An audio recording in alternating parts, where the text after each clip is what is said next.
குரு வணக்கங்கள். வாழ்க வளமுடன். உலகெங்கிலும் இருக்கக்கூடிய அக்ஷரா அண்ணாமலை நேயர்களுக்கு எனது அன்பு வணக்கங்கள். நான் உங்கள் டிஎன்ஏ மற்றும் பிரசன்ன ஜோதிடர் சுப்ரஜா சுரேஷ்குமார் கோவையிலேருந்து. இன்னைக்கு நம்ம பார்க்க போகிறது ஆகஸ்ட் மாத பலன்கள். யாருக்கெல்லாம் ஃபேவராக இருக்க போகுது, யாருக்கெல்லாம் அன்ஃபேவராக இருக்க போகுது அப்படிங்கிறத நம்ம பார்க்க போகிறோம். பொதுவாக இந்த வீடியோவில் மேஷம்லேருந்து மீனம் வரைக்கும் நடக்கக்கூடிய அவங்களுக்கு என்னென்னலாம் கெரியரில் நடக்க போகுது, மாணவர்களுக்கு எந்தெந்த விஷயங்கள் ஜாக்கிரதையாக இருக்கணும், அதே மாதிரி தொழில் யார் தொடங்கலாம், யாரெல்லாம் பிளான் பண்ணலாம், இல்லை என்ன மாதிரியான காரியங்கள் மூலியமாக அதை நீங்கள் சரி செய்துக்கலாம் அப்படிங்கிற எல்லா விஷயத்தையும் பற்றி நம்ம பார்க்க போகிறோம். பொதுவாக பெண்கள் எந்த விஷயத்தில் ஜாக்கிரதையாக இருக்கணும் எல்லாமே ஆகஸ்ட் மாதத்தில் கண்டிப்பாக நம்ம பலன்கள் மூலியமாக சொல்லலாம். நீங்கள் இதெல்லாம் எப்படி சரி செய்துக்கலாம் அப்படிங்கிறது நான் சொல்லிக்கிறேன். முக்கியமாக இது பார்த்திங்கன்னா பொது பலன்கள் எதுக்கு எல்லாருமே சொல்கிறோம் அப்படின்னா, ஒரு சில பேர்த்துக்கு இது ஆப்டாக இருக்கும், ஒரு சில பேர்த்துக்கு பார்த்திங்கன்னா டிஃப்ரெண்ட்டாக இருக்கும். உங்களுடைய சுய ஜாதகத்தை பாருங்கள். ஏன்னா செவ்வாய் ரிஷபத்துலேருந்து மிதுனமுக்கு மாறுகிறாரு. அதே மாதிரி பார்த்திங்கன்னா சூரியன்லேருந்து எல்லா கிரகங்களும் அதனுடைய மாற்றத்தை டிரான்சிட் கொடுக்கும்போது நமக்கு என்ன மாதிரியான பலன்கள் நடக்கும் அப்படின்னு பற்றி தான் நம்ம பார்க்க போகிறோம். உலகளாவிய விஷயங்கள் பார்க்கும்போது அரசியலில் பெரும் மாற்றங்கள் வரப்போகுது. எதெல்லாம் நம்ம நல்லதுன்னு நம்புகிறோமோ அந்த மாதிரி விஷயங்கள் எல்லாம் பார்த்திங்கன்னா ஒரு ட்ரமாட்டிக் சேஞ்சஸ் நம்ம கொடுக்க போகிறோம்.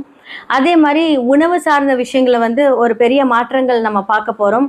அதே மாதிரி நிறையா சீற்றங்கள், இயற்கை சீற்றங்கள், அழிவுகள், ஏன்னா இது கலியுகம் அப்படிங்கிறனால பார்த்திங்கன்னா அழிவுகள் நிறையா இருக்க போகுது இந்த மாதத்துலேயும். Northern side எடுத்துக்கிட்டோங்க. அதே மாதிரி பார்த்தீங்க அப்படின்னா இன்னுமே இந்த துபாய் சைடு, கத்தார் சைடு, அதே மாதிரி உங்களுக்கு அமெரிக்கா, இது எல்லாமே சிறிய அளவில் பெரிய அளவில் பாதிக்க போகுது. இதிலிருந்து கண்டிப்பாக நம்மளோட ப்ரேயர்ஸ் மட்டுமே தான் நம்மளை பாதுகாக்க போகுது. உங்களுடைய சொந்தக்காரங்க எல்லாருமே அங்கே இருப்பாங்க, கொஞ்சம் சேஃபாக இருந்துக்க சொல்லுங்கள். இந்த ஆகஸ்ட் மாதம் நிறைய சேஞ்சஸ் நம்ம பார்க்க போகிறோம். மேஷம்லேருந்து மீனம் வரைக்கும் எப்படிப்பட்ட மாற்றம், எப்படிப்பட்ட விஷயங்கள், பலன்கள் இருக்க போகுது அப்படிங்கிறத பார்க்கலாம். கும்ப ராசி மற்றும் லக்னக்காரர்களுக்கு இந்த ஆகஸ்ட் மாத பலன்கள் எப்படி இருக்குது? ஆல்ரெடி கும்பம் எடுத்துக்கிட்டீங்க அப்படின்னா நிறைய தொழில் முயற்சிகள், தொழில் அப்கிரேட் பண்ணியிருப்பீங்க, நிறைய பிரான்ச்சஸ் ஓப்பன் பண்ணுறது. தொழில் செய்கிறவங்களுக்கு நான் சொல்லிகிட்ருக்கேன். அதே மாதிரி இரண்டாம் இடத்துல லக்னாதிபதியே வக்ரமாய் உட்காந்துருக்காரு. வீடு கொடுத்த குரு 6ஆம் இடத்துல உச்சமாக இருக்குது. இந்த காம்பினேஷன் எப்படி எடுத்துக்கலாம் அப்படின்னா, குடும்பத்தில் தேவையில்லாத சண்டை சச்சரவுகள். அப்போ நீங்கள் ஒரு வேலைக்கு போகிற ஒரு பர்சனாக இருக்கீங்க அப்படின்னா மேனேஜ்மெண்ட்னால ஒரு பிரச்சனை. ஏன்னா உங்களுக்கு 7க்குரியவர் 6ஆம் இடத்துல இருக்கிறார். அப்போ சமுதாயம் சார்ந்த ஒரு விஷயத்தில் ஏதாவது ஒரு ட்ரபிள் ஃபேஸ் பண்ணக்கூடிய ஒரு விஷயம். சப்போஸ் பிஸ்னஸ் பண்ணுறவங்களா இருக்கீங்க அப்படின்னா அந்த பிஸ்னஸ் அப்கிரேட் பண்ணியிருப்பீங்க, ஆனால் இந்த வேலையாட்கள் மூலியமாக பிரச்சனை, அந்த மாதிரி நான் சொல்கிறேன். இப்போ உங்களோட 5ஆம் வீட்டில் புதனோட வீட்டில் பார்த்தீங்கன்னா செவ்வாய். 3-10க்குரிய செவ்வாய் என்ன 5ஆம் வீட்டில் உட்காந்துட்டார், புதன் 6ல் இருக்கு. அப்போ குழந்தைகளுக்கு உடல் நலக்குறைவுகள், ஜாக்கிரதையாக பார்த்துக்கோங்க. அவங்களுக்கு தேவையில்லாத ஒரு செலவுகள். அதே மாதிரி பார்த்தீங்க அப்படின்னா உங்களுடைய 4-9 அப்படின்னு சொல்லக்கூடிய தாயாரும் இருக்கட்டும் தந்தையாரும் இருக்கட்டும் நீசமாக இருக்காங்க. அவங்களுக்கு ஹெல்த் செக்கப், அவங்களுக்கு உடல்நல குறைவுகள், உங்களுக்கு வீண் விரயங்கள், இது எல்லாமே பார்த்தீங்க அப்படின்னா இந்த காலகட்டத்தில் இருக்கும். இதே உங்களுடைய சுய ஜாதகத்தில் இதெல்லாம் அப்படியே ஆப்போசிட்டாக இருக்குது அப்படின்னா ஆப்போசிட் பலன்கள் நடக்கும்.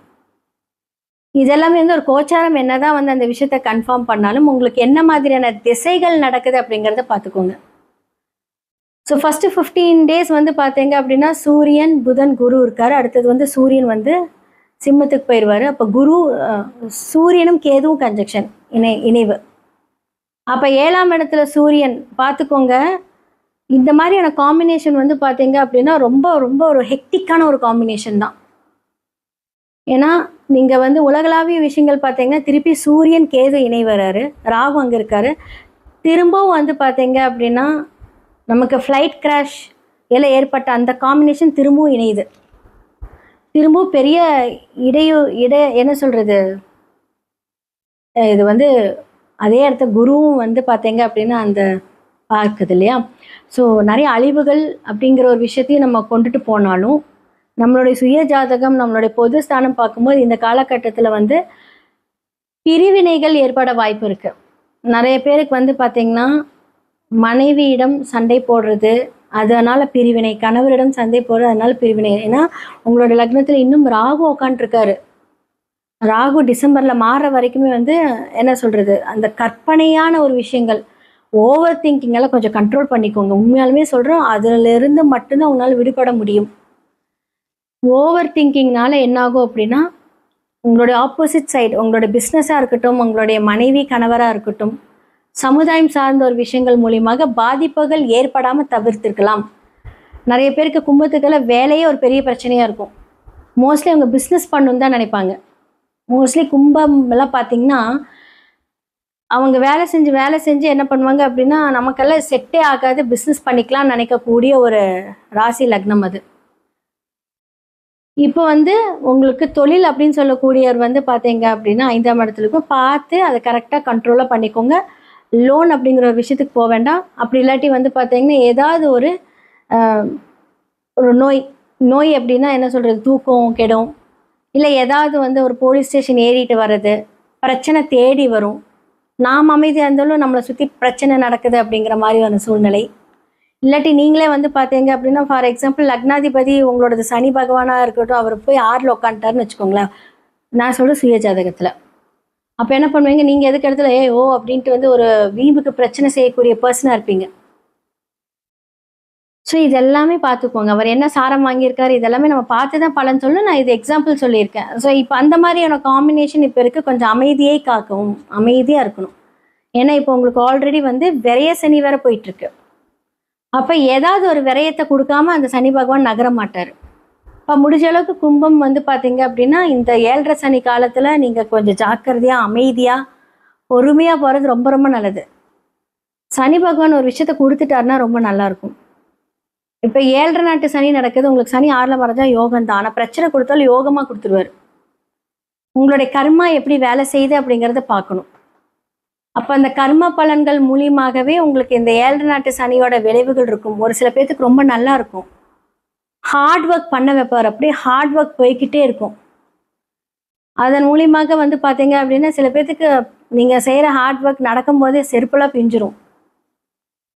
அப்போ அந்த அளவுக்கு வந்து பார்த்தீங்கன்னா, சனி பகவான் உங்களுடைய வாழ்க்கையில் கொடுக்கக்கூடிய அந்த ஒரு ஹார்ட் ஒர்க், அதன் மூலியமாக ஒரு நல்லது தான் கண்டிப்பாக பண்ணுவார். வாழ்க்கை என்ன, மனிதர்கள்னா என்ன, யார் நம்மக்கிட்ட எப்படி நடந்துக்கிறாங்க, நாம் எப்படி எல்லாருக்கிட்டையும் நடந்துக்கணுங்கிற ஒரு லெசன் 7.5 நாட்டு சனி. கர்மா எப்படி இருந்தாலும் அதன்படி விளைவுகள் அப்படின்னு நான் சொல்லியிருக்கேன். ஸோ முடிஞ்ச அளவுக்கு வந்து பார்த்தீங்க அப்படின்னா, அனுமனை வழிபாடு பண்ணுங்கள், நல்ல கடவுளை வழிபாடு பண்ணுங்கள். இந்த காலகட்டத்தில் வந்து நிறைய பேர்த்துக்கு உதவி பண்ணுங்கள். முடிஞ்ச அளவுக்கு வயதானவர்களுக்கு, ஊனமுற்றோர்களுக்கு, செருப்பு இல்லாதவங்களுக்கு செருப்பு வாங்கி கொடுக்கு. இந்த காலகட்டத்தில் இதெல்லாம் பண்ணும்போது என்னாகும் அப்படின்னா, உங்களுக்கு வர கஷ்டங்கள் அதோடு போயிடும். ஆனால் எதுவுமே ஒரு தேவைக்கு பண்ணாதீங்க, மனதார பண்ணுங்க, கண்டிப்பாக ரொம்ப நல்லா இருப்பீங்க. மேஷம்லேருந்து மீனம் வரைக்கும் இந்த ஆகஸ்ட் மாத பலன்களை பற்றி நம்ம விரிவாக பார்த்தோம். யாருக்கெல்லாம் கேரியரில் எப்படி இருக்கணும், யாரெல்லாம் பிஸ்னஸ் பண்ணணும், மாணவர்கள் எப்படி இருக்கணும், பெண்கள் எப்படி இருக்கணும், புதுசாக எப்படி இருக்கணும் அப்படிங்கிறது எல்லாமே நம்ம சொல்லியாச்சு. இதுக்கெல்லாம் வந்து தீர்வு இருக்கா அப்படின்னா கண்டிப்பாக இருக்குங்க. ஏன்னா வந்து பார்த்தீங்க அப்படின்னா, உங்களோட சுய ஜாதகத்தில் இந்த பிளானட்ஸில் எப்படி இருக்காங்கன்னு பார்க்கணும். இப்போ புதன் வக்ர நிவர்த்தி ஆகி ஓகே. ஸோ புதன் யார் உங்களுக்கு, செவ்வாய் யார் உங்களுக்கு, அவங்க என்ன சாரம் வாங்கியிருக்காங்க, டிஎன்ஏ படி பார்க்கலாம். அப்போ மேலோட்டமாக கிரகங்களை வச்சு சொல்கிறத விட டிஎன்ஏ படி நம்ம சொன்னோம் அப்படின்னா அது ரொம்ப எக்ஸாக்டாக இருக்கும், துல்லியமாக இருக்கும். உங்களுடைய குழந்தைங்களுக்காக நீங்கள் பார்க்கலாம், உங்களுடைய கணவருக்காக பார்க்கலாம். ஓகே, இப்போ உங்களுக்கு இந்த பிரச்சனை இருக்குது, வாழ்வியல் பரிகாரம் மூலிமா இருக்கலாம்னு எல்லாமே சரியாகும். அதையும் தாண்டி வாழ்நாள் ஃபுல்லாக உங்களுடைய விதி கிரகம் அப்படின்னு சொல்லக்கூடிய அந்த எண்கள் மூலியமாக சில விஷயங்களை வந்து நாம் வைப்ரேஷன்ஸ் மூலியமாக ஆக்டிவேட் பண்ணலாம். ஸோ நியூமராலஜி மூலிமா நீங்கள் பேரை மாற்றலாம். ஓகே, இப்போ நம்ம பேர் மாற்றுறோம் அப்படின்னா அப்படியே கெசட்டில் மாற்றலாமான்னு கேட்டால், குழந்தைகளாக இருந்தால் மாற்றுறதுக்கு வாய்ப்பு இருந்தால் மாற்றிக்கலாம். இப்போ பெரியவங்களாக இருக்கீங்க, எனக்கு 30 இயர்ஸ் ஆச்சு அப்படின்னா நம்ம அந்த நேம்ஸை எழுதி ஆக்டிவேட் பண்ணலாம். ஸோ நான் சில பேர்த்துக்கு வந்து பார்த்திங்கன்னா இந்த நியூமராலஜி கட்டத்தை வந்து நான் வந்து இந்த ஃபோன் வால்பேப்பரை வச்சுக்கோங்க, அடிக்கடி பாருங்கள், அந்த மாதிரி நிறைய பேர்த்துக்கு நம்ம கொடுக்குறோம், டிசைன் பண்ணியே கொடுக்குறோம். ஸோ நிறைய நம்பர்ஸ் வைப்ரேஷன்ஸ் மூலியமாக நமக்கு வரக்கூடிய தடைகள் வந்தாலுமே அதை எதிர்கொள்ளக்கூடிய அந்த சக்தி நம்மக்கிட்ட வந்துடும். ஸோ ஜெம்ஸ்டோன்ஸ் மூலிமா நம்ம அதை ஆக்டிவேட் பண்ணலாம். இந்த 2 விஷயங்களும் வந்து பார்த்திங்கன்னா நம்மளோடய கூட இருக்கும். ஸோ இது வந்து பார்த்தீங்க அப்படின்னா கரெக்டாக அதை ஃபைண்ட் அவுட் பண்ணி அதை கொண்டுட்டு போனீங்க அப்படின்னா 100% அதுலேருந்து நீங்கள் வெளியே வந்துடுவீங்க. நிறையா பேர்த்துக்கு நம்ம பண்ணி கொடுத்துருக்கோம், நிறைய சஜஷன்ஸ் கொடுத்துருக்கோம். ஸோ முடிந்த அளவுக்கு வந்து பார்த்தீங்க அப்படின்னா இந்த மாதிரியான வாழ்வியல் பரிகாரங்கள் மூலியமாகவும் இந்த மாதிரி பரிகாரங்கள் மூலியமாகவும் நம்ம ஆக்டிவேட் பண்ணணும். ஸோ கண்டிப்பாக யூனிவர்ஸ் நமக்கு எல்லாமே நிறைய குறியீடுகள் இருக்குது. ஸோ டெய்லி மேனிஃபெஸ்ட் பண்ணக்கூடிய அந்த குறியீடுகள் வந்து நம்ம ஆக்டிவேட் பண்ணி கொடுத்துட்ருக்கோம். ஸோ டிசைன் மூலியமாகவும் பண்ணிக்கலாம், இல்லை நீங்கள் வந்து அதை வந்து எழுதி ஆக்டிவேட் பண்ணிக்கலாம். இதெல்லாம் 100% உண்மை, இதெல்லாமே நடக்கும். கண்டிப்பாக கடவுள் நமக்கு கொடுக்கக்கூடிய இந்த டேலண்ட், கண்டிப்பாக நமக்கு கடவுள் கொடுக்கக்கூடிய இந்த சர்வீஸ், இதெல்லாமே நம்ம வந்து பயன்படுத்தும் போது, ஏன்னா எல்லாமே வந்து நமக்கு கடவுள் தான் இதை வந்து இயக்குறாரு. அதை நம்ம கரெக்டாக அந்த பாவக ரீதியான அந்த பிரச்சனைகள் வந்து சரி செய்துக்கிட்டோம் அப்படின்னா இந்த பிரச்சனைகள்லேருந்து எல்லாமே நீங்கள் மீண்டு வரலாம். கீழே இருக்கிற என்னோட நம்பரை நீங்கள் காண்டாக்ட் பண்ணுங்கள், அப்பாயின்மெண்ட் ஃபிக்ஸ் பண்ணிக்கோங்க வாட்ஸ்அப்பில். இதெல்லாமே உங்களுக்கு சார்ட் அனலைஸ் பண்ணிவிட்டு உங்களுக்கு நான் வந்து கன்சல்டேஷன் கொடுப்பேன். கண்டிப்பாக பார்த்து இதற்கான முடிவுகள் உங்களுடைய கையில் தான் இருக்குது. டெஃபினட்டாக சரியாயிடும். கண்டிப்பாக ப்ரேயர்ஸ், உங்களுடைய பாசிட்டிவ் மேனிஃபெஸ்டேஷன் எல்லாமே உங்களுடைய வாழ்க்கையை மாற்றும். நன்றி, வணக்கம்.